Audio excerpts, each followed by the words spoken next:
Init na ba ang classroom pagsulod ninyo? Init na siya daan. Di ba kay kalit man kalit man nag power interaction.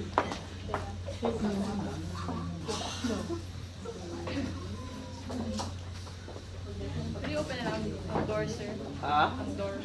Sige, parang mas bugnaw man ang hangin sa gawas. Nakabuga siya, pwede siya bugnaw. Sige. I'll just try to, kanang ipaspason yung face nila, init naman. Okay? For today's lesson, it will be special product formula. So, last meeting, we have all about polynomials. So, last meeting, di ba, we have different techniques on how to multiply polynomials. However, for this specific lesson, we will discuss yung murag shortcut na siya, naka-formula na siya, if you can identify the type of polynomial in the multiplication. So this is our makita ba sa likod? Is it clear? Okay. So we have here a list of special product formulas. Okay?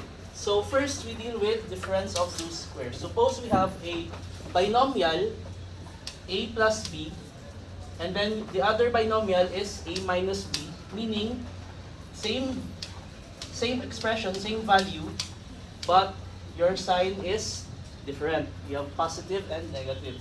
Once that you can identify it from the expression, you can just use our special product formula as a shortcut, such that this simply becomes a squared minus b squared. So to prove that, we can try using the FOIL method. So that gives us, if we evaluate this using the FOIL method, we have a squared minus ab plus ab minus b squared. Canceling like terms, we get a squared minus b squared. So this is yung proof that we can just apply the special product formula. Once that you see in your expression that you have a plus b and a minus b, same terms but different signs, you can just simply plug in your a squared minus b squared. Okay? Next, we have square of a sum. So if we have a plus b quantity squared,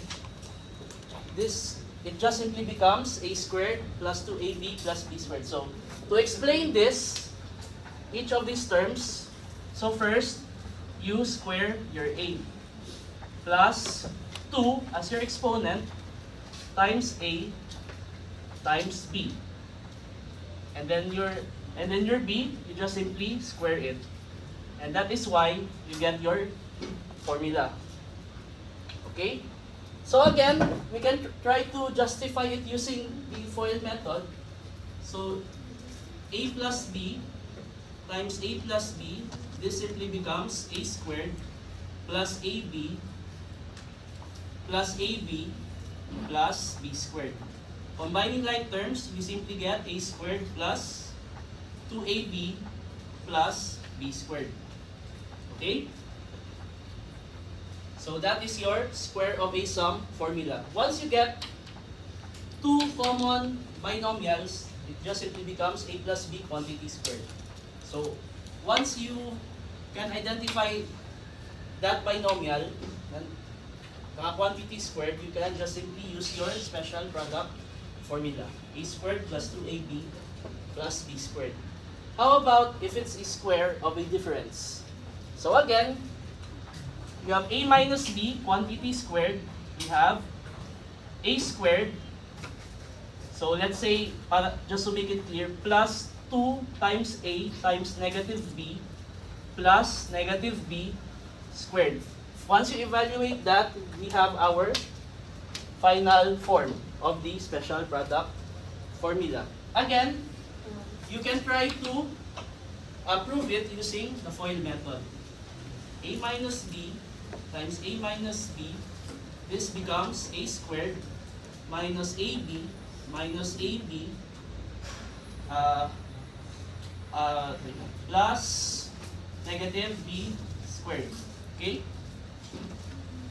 This becomes a squared minus 2ab plus b squared. Okay? So that is how you get to your special product formula. Again, once you can identify this binomial na naka-quantity squared siya, you can just simply use this formula. Okay? Next one, we have difference of two cubes. So, we say that what if we have this expression? We have a minus b times a squared plus ab plus b squared is just equals to a cube minus b cube. So if we try to distribute this one, you will get this answer. So let's try to prove it once again.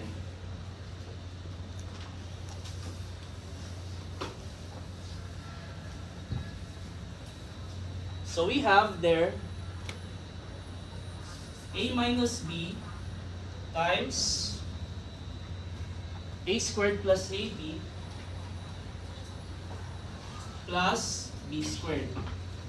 So if we try to distribute this, we have a cubed plus a squared b plus ab squared minus a squared b minus ab squared minus b cubed. Okay? So we can combine like terms, or for this case we just cancel out because we have positive a squared b, negative a squared b, we have positive ab squared and negative ab squared. So that leaves us with a cubed minus b cubed. Okay? So it's the same with sum of two cubes. If you just change the signs, so from a plus b, you just need to substitute this. Instead of a plus sign, you just put a negative sign. And you get your a cubed plus b cubed. Okay? So again, this works because a minus b, as long as you have this trinomial, a squared plus ab plus b squared, once you distribute this, you can cancel a lot of like terms and you get your a cubed minus b cubed. So this one, di naman ko din siya i-usap, but if you try to solve it on your own and distribute this one, you will get a value of a cubed plus b cubed. Okay? So for this one, we have cube of a sum. So what if it's a plus b quantity cube? So we have this formula. So to interpret this formula, it's basically a cubed plus your exponent 3 times a squared, you square your a, times b, plus 3 times a plus b squared plus b cubed. And once you evaluate that, you get your formula. So once you see a binomial that is raised to the power of 3, you can use the cube of a sum formula. Okay? So if we try to prove this one, it's just simply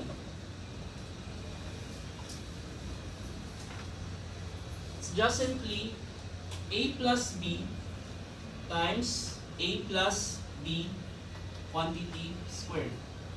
So if we try to expound on this, we have a plus b, and using our square of a sum formula, this is a squared plus 2ab plus b squared. So if we distribute this further, we have a cubed plus 2a squared b plus ab squared plus a squared b plus 2ab squared plus b cubed. Okay? So if we combine like terms, we have a cubed, a squared b, so that gives us 3a squared b. ab squared and 2ab squared, that gives us 3ab squared. Plus b cubed. Okay?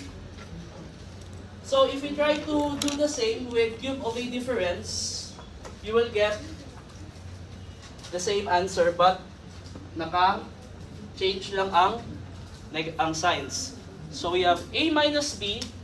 So for this one, if you interpret this, this is a cubed plus 3 times a squared times negative b plus 3 times a times negative b squared. And this one is plus negative b cubed. Okay? So this gives us a cubed minus 3a squared b plus 3ab squared, because negative b times negative b is a positive b squared. So this one, naka-cube siya, negative b times negative b, that is positive b squared. If you multiply it again with negative b, that gives us negative b cubed. Okay? So, questions on this, on the formulas? None?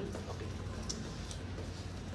So, to give us some sample problems to exercise the use of our formulas, we have here, use the square of a sum or difference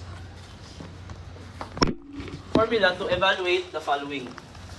So we have here different kinds of binomials.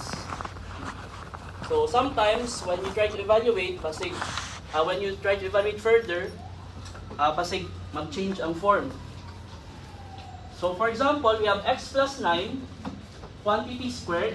We use our square of a sum or difference. This gives us x squared plus 2 times x times 9 plus 9 squared, giving us x squared plus 18x plus 81. Okay? So we're just using immediately our formula. We saw that this is x plus 9, quantity squared. So we use the square of a sum formula. Okay? For this one, it's very similar. Okay? So we have 3x squared. So let's say we evaluate this way to avoid confusion. Plus 2 times 3x times negative 7. Okay? Plus negative 7 squared. So if you try to treat this as 3x plus negative 7 quantity squared, it will help to avoid confusion. Because if you use formula, basig malimtan ninyo na negative number di ay siya in the first place. So when solving these kinds of problems, it's easier and less confusing if you just use the square of a sum, but you just put your negative inside a parenthesis para di mo mawala. So evaluating this, we have 9x squared. So 2 times 3 times negative 7, that gives us negative 42x. And we have negative 7 raised to the power of 2, that gives us 49. Okay? So, next one. So here, we have just one variable. And the other term is a constant. So what if you have two variables? So the formula still applies, but you need to be careful on labeling your variables. So for this one, let's say 5x squared plus 2 times 5x times negative y plus negative y squared. Okay? So the special product formula still applies even if you have two variables. Okay? So, evaluating this, we have 25 x squared negative minus 10 xy plus y squared. Okay? Next one, what if it's two variables but your x is raised to an exponent greater than 1? So again, this is an exercise on your laws of exponents. We can still use our special product formula, but be careful when dealing with exponents. Don't forget your laws of exponents. So for example, we have 2x cubed quantity squared plus 2 times 2x cubed times negative 3 plus negative 3 squared. So for this one, we have 4x raised to the power of 3 times 2. That gives us x raised to the power of 6. Here, we have 2 times 2 times negative 3. That gives us negative 12x cubed. And our constant plus 9. Okay? So for this particular problem, be careful when applying the laws of exponents. So you have your 2x cubed quantity squared. So meaning, it's an exponent raised to an exponent. So you multiply. Okay? So it's not addition. What if both of our variables has a degree greater than 1? So again, our special product formula still applies. So we have 4x squared quantity squared plus 2 times 4x squared times y squared plus y squared squared. So this gives us 16x raised to the power of 2 times 2 is 4 plus 8x squared y squared plus y 2 times 2 is raised to the power of 4. So again, special product formula still applies. Be careful with your exponents. Okay? Next one. We have 8x minus 3 quantity squared. So this one, pretty much straightforward. We have 8x quantity squared plus 2 times 8x times negative 3 plus negative 3 squared. Okay? So this gives us 64x squared minus 48x plus 9. Okay? So for the next one, 2x plus 5 and 5 plus 2x. So, is 5 plus 2x the same as 2x plus 5? Yes or no? Same lang ba ni sila? Yes, di ba? Because positive man siya. So there's no, wala kay bantayan na negative sign. So even if you flip these two terms, you will get still the same value. So we can just rewrite this as 2x plus 5 times 2x plus 5, which is basically 2x plus 5 quantity squared. So when there would be problems na gi-shuffle ang order ng polynomial, but on closer inspection, it's just the same as the other binomial. Okay? So this one, we just apply our special product formula.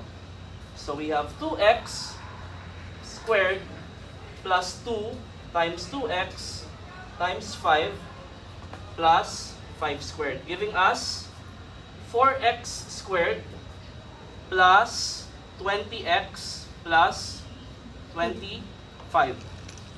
Okay? So again, 5 plus 2x is just the same as 2x plus 5. Because if you try to substitute values, you will just get the same answer. So it's just rearranging your binomial. Okay? So finally, we have xy minus y quantity squared. So meaning, you have a product of two variables on this side and a variable on this side. So for this one, the special product formula still applies, but again, be careful with your laws of exponents. So for this one, we have xy quantity squared plus 2 times xy times negative y plus negative y squared. So we have xy, a product of two variables. Using the laws of exponents, we have x squared, y squared. Next one, we have negative 2xy squared. And finally, we have y squared. Okay? So that gives us our final answer. Okay? So again, a product of two variables and then another variable, the special product formula still applies. But when applying your special product formula, don't forget your laws of exponents. So we have xy. So you distribute your 2. This is x squared, y squared. Okay? So important on this part. Okay? Clarifications? None? Okay. Attendance. Thank you. So, with that, let's proceed to our next sample problem. So this one, we're using a different formula.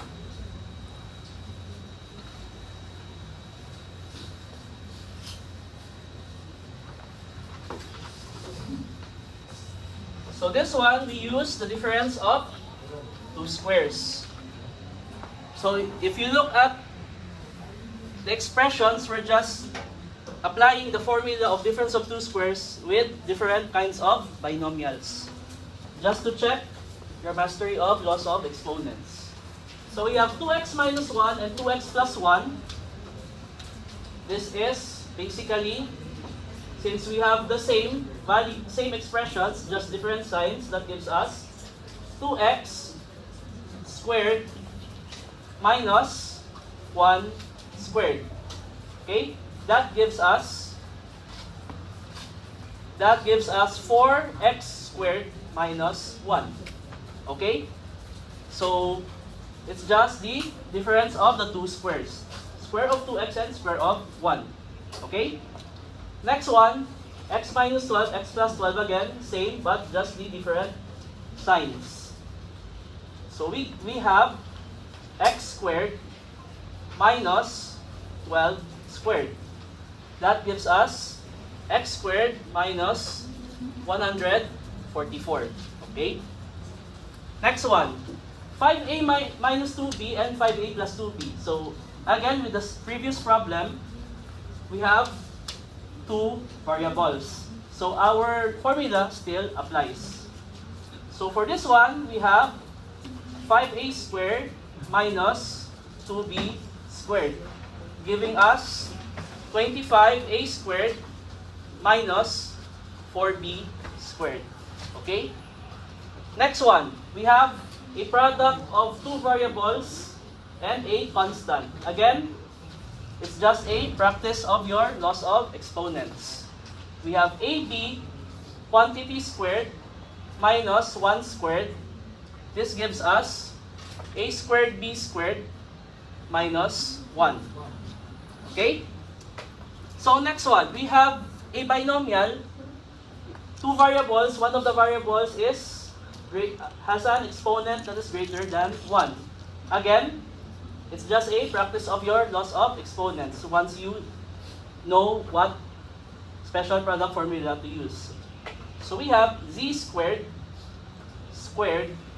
minus y squared, giving us z raised to the power of 2 times 2 is 4 minus y squared. Okay? Next one. So we increase the degree, but also the second variable from first degree it becomes a degree higher. So for this one, just identify, it's just the same but different signs. So we have 2q cubed quantity squared minus r squared squared. So that gives us 4q raised to the power of 3 times 2 is 6 minus r raised to the power of 2 times 2 is 4. Okay? Next one. This is similar to the previous slide. We have 7s minus t times 7s plus t. 2 plus 7, t plus 7s. But we know that t plus 7s is just 7s plus t. So we have 7s plus t. We just rewrite this as 7s plus t. Okay? So we are now ready to evaluate. We have 7s quantity squared minus t squared, giving us 49s squared minus t squared. Hala, brown out na sad. Anyway. Sige. So for the final problem, for this slide, anong ganda ang ano? Sige lang, isulat na lang na ako. Kung ano.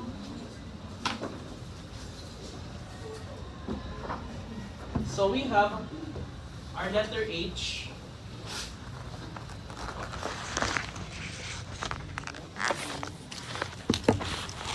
We have x squared y plus xy squared. Okay? Times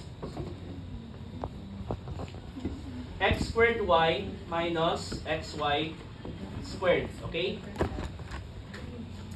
So again, look, same terms, but you just change your sign. Okay? So again, we use our formula. We have x squared y, quantity squared, minus xy squared, quantity squared. So applying our laws of exponents, we have x raised to the power of 4, y squared minus x squared, y raised to the power of 4. And that is your final answer. Okay? Wait lang. Wait na po sa kaon balik yung ano. Wait lang.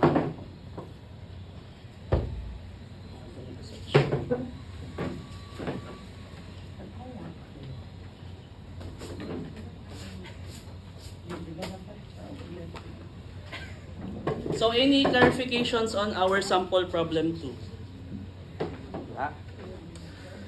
Okay.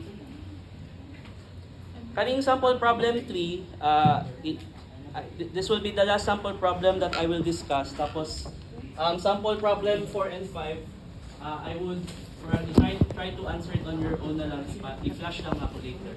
Okay? So we have here our sample problem 3. Okay?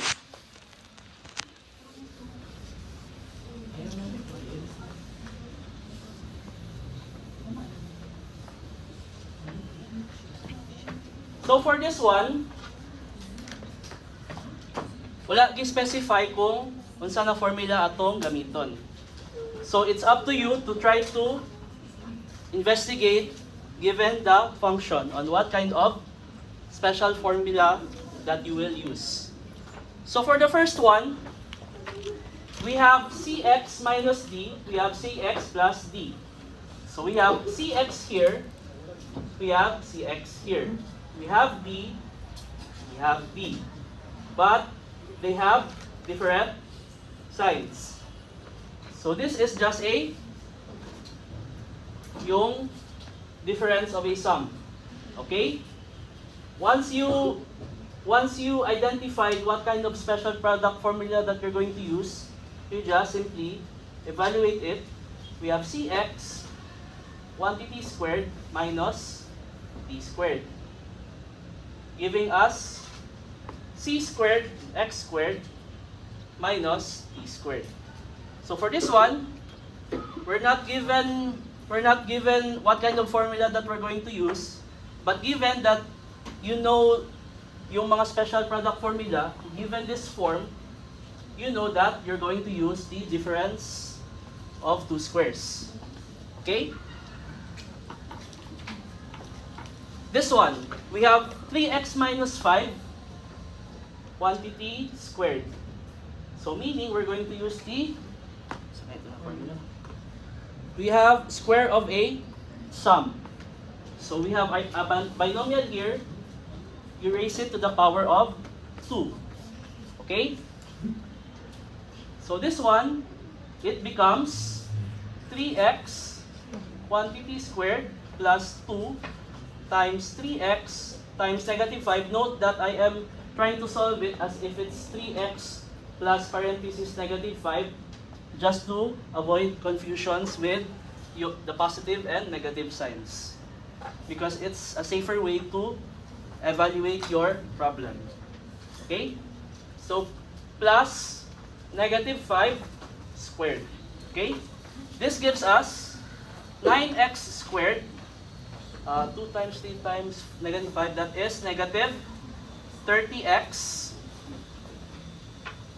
And finally, we have plus 25. Okay? So again, binomial, raised to the power of 2, you use your formula. Okay? So for this one, letter C, we have our first polynomial, 2t minus 5. And then this one, we have 4t squared plus 10t plus 25. So, to find out what formula that we're going to use, let's say 2t is our A, our B is 5. Okay? Now, can we express this second polynomial in terms of 2t and 5? Yes, diba? Because we have 4t squared, you can just simply express this as 2t quantity squared. Your 10t is 2t times 5. And your 25 is just simply 5 squared. So, our second polynomial, we expressed it in terms of 2t and 5. So knowing this one, this is just a squared plus ab plus b squared. So given that, our formula is now difference of 2 cubes. So again, this is a minus b, or 2t minus 5, and this is a squared plus ab plus b squared. So with that, this simply becomes 2t quantity cube minus 5 cube, giving us an answer of 8t cube minus 125. Okay? So ulit, we have our expression here, 2t minus 5. And we have 4t squared, 10t, and 25. So let's say we assign our A as our 2t and our B is 5. Okay? So the next step is we try to express our second polynomial in terms of A and B. In this case, 2t and 5. So we have 4t squared we can just simply express this in terms of 2t quantity squared. And then our 10t, we have 2t times 5. And finally, 25 is just basically 5 squared. So we have a and b, we have our a squared plus ab plus b squared, meaning we just use our a cubed minus b cubed formula, giving us 80 cubed minus 125. Okay, clear on this one? So for problems such as this, try to assign the a and the b, so it will help you assess what kind of formula that we're going to use. Okay?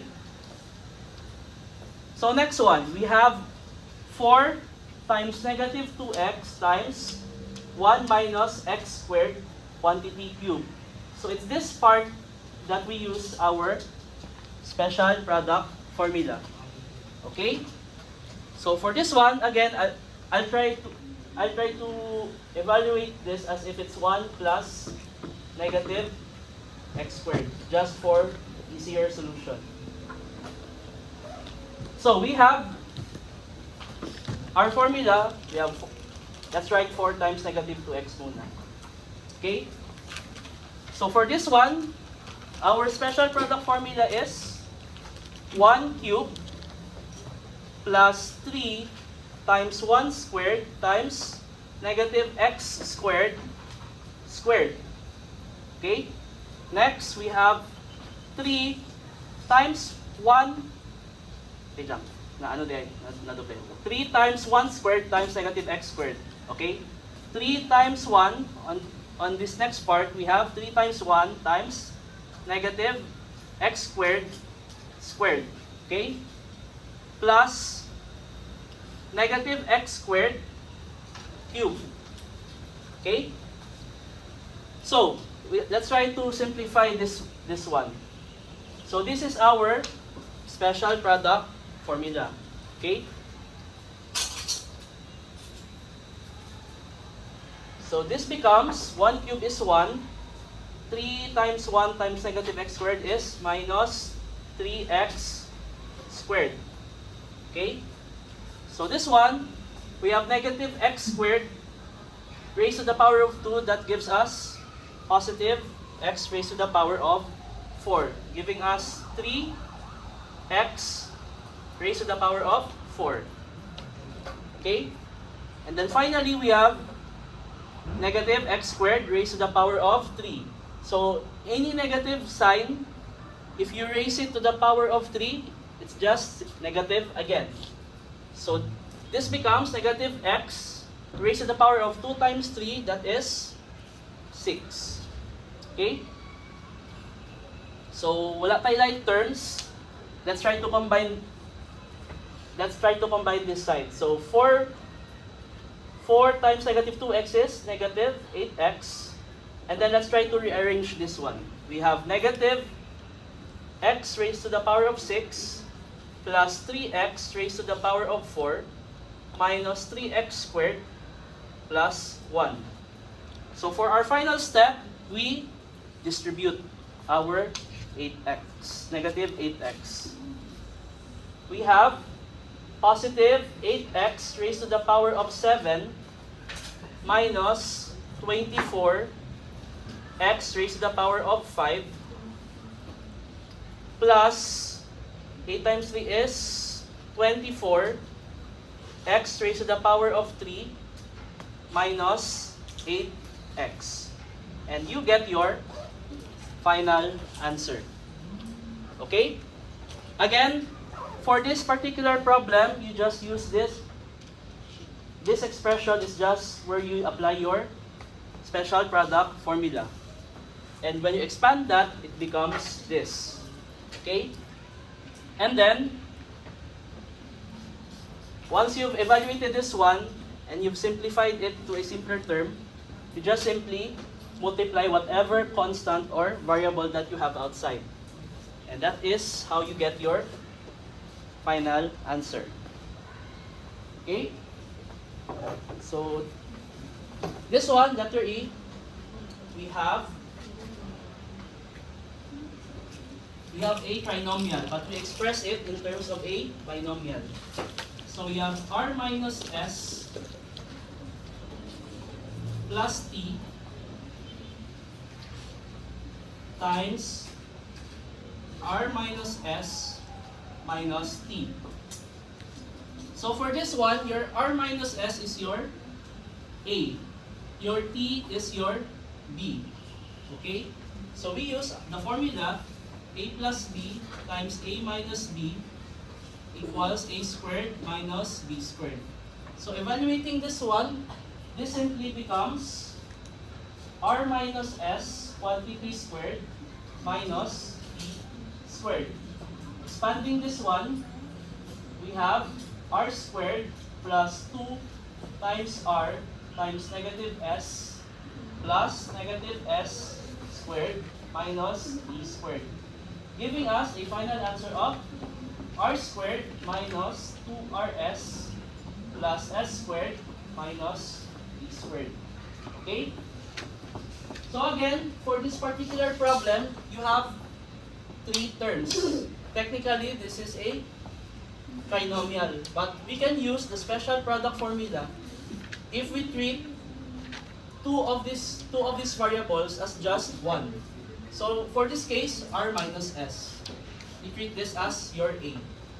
But given that the other side is just the same, only your sign is different. So we have r minus s plus t, we have r minus s minus t. So r minus s, same, we treat this as one variable a. You have your t, we have plus and minus sign, therefore we use this formula. So after that, this is how you evaluate this using the special product formula.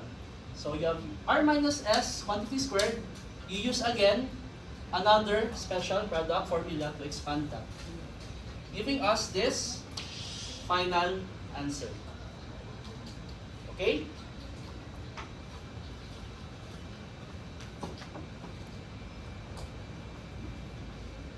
Sige. For this one, I'll solve the first one, tapos yung BCD, try to solve it on your own. Same po sa sample problem 5. Just for letter A, just to give you a guide on how to answer the rest of the problem. Okay? So we have here, it's all trinomials, but we express it in terms of as if it's a binomial. Okay?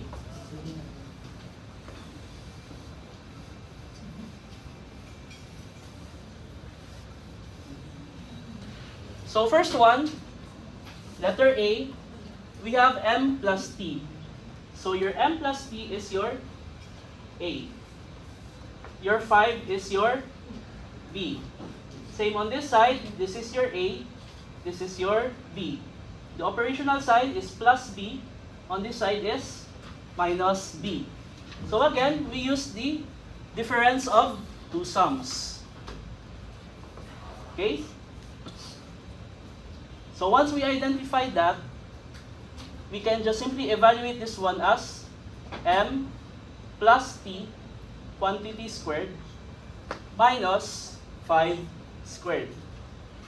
So to expand this, another special product formula, we have m squared plus 2 times m times t plus t squared minus 125, giving us a final answer of m squared plus 2mt plus t squared minus 125. Okay? So just a guide on how to answer B, C, and D. So for example, on this one, you have a number, a variable, and a constant. Your B is your constant. This one is not the same. So this one, you try to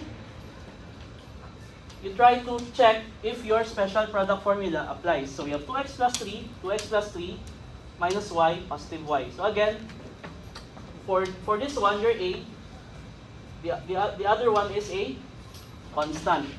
This one, your b is another variable.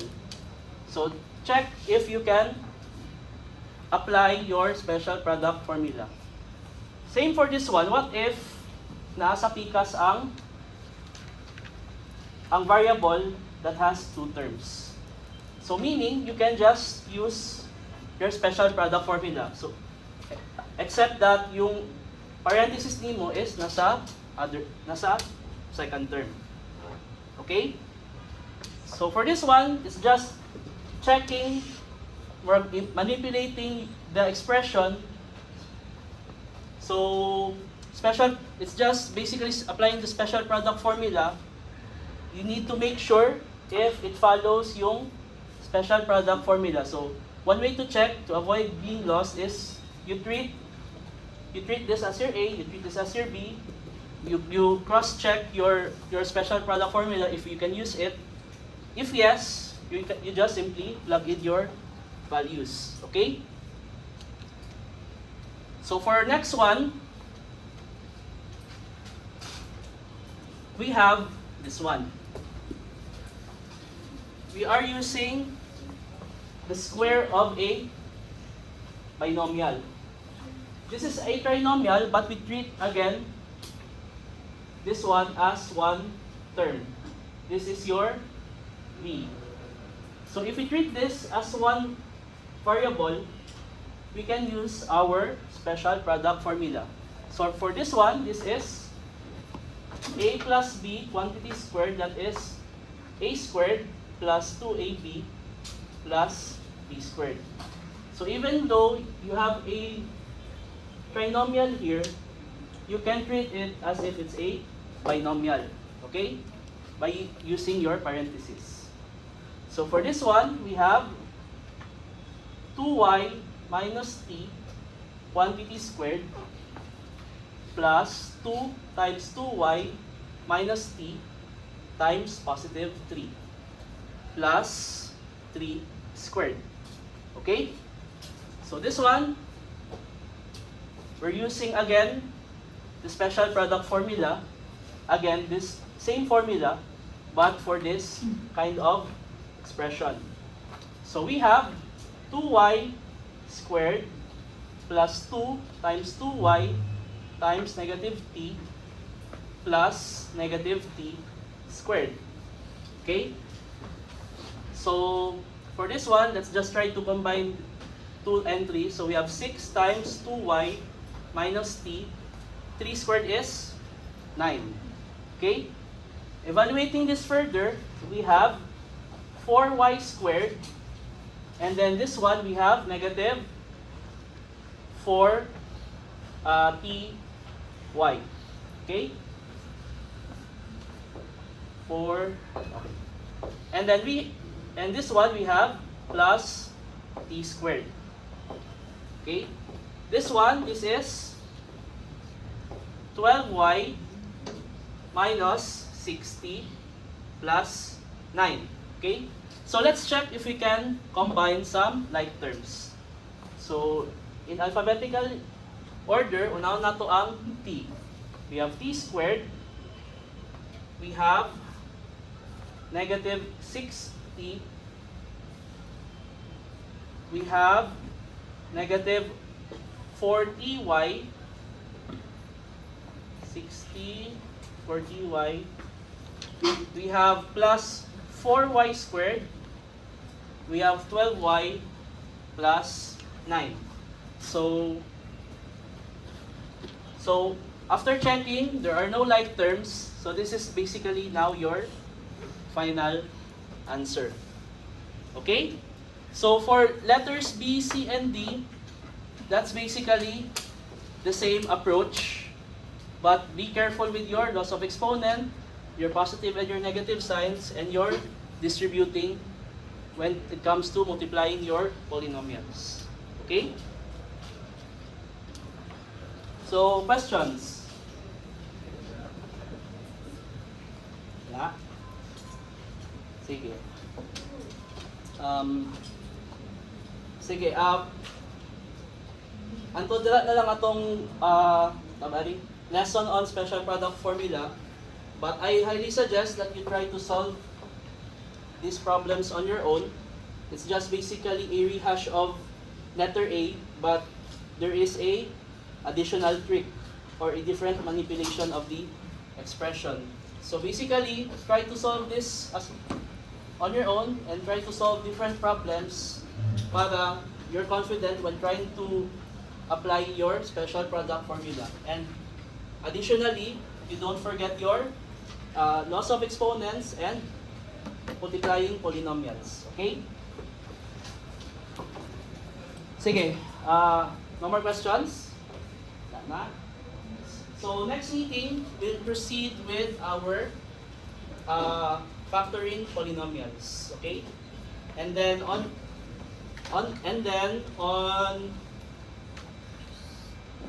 Tuesday, we'll have our first quiz. Okay? Tuesday next week. Okay? So again, Tuesday man talaga. So this Thursday, we'll continue with factoring polynomials, and then pagka next week dayon on Tuesday, we'll have our first quiz. Ang coverage is from set notation until factoring polynomials. Okay? So if no more questions, class dismissed. Thank you. Thank you, sir.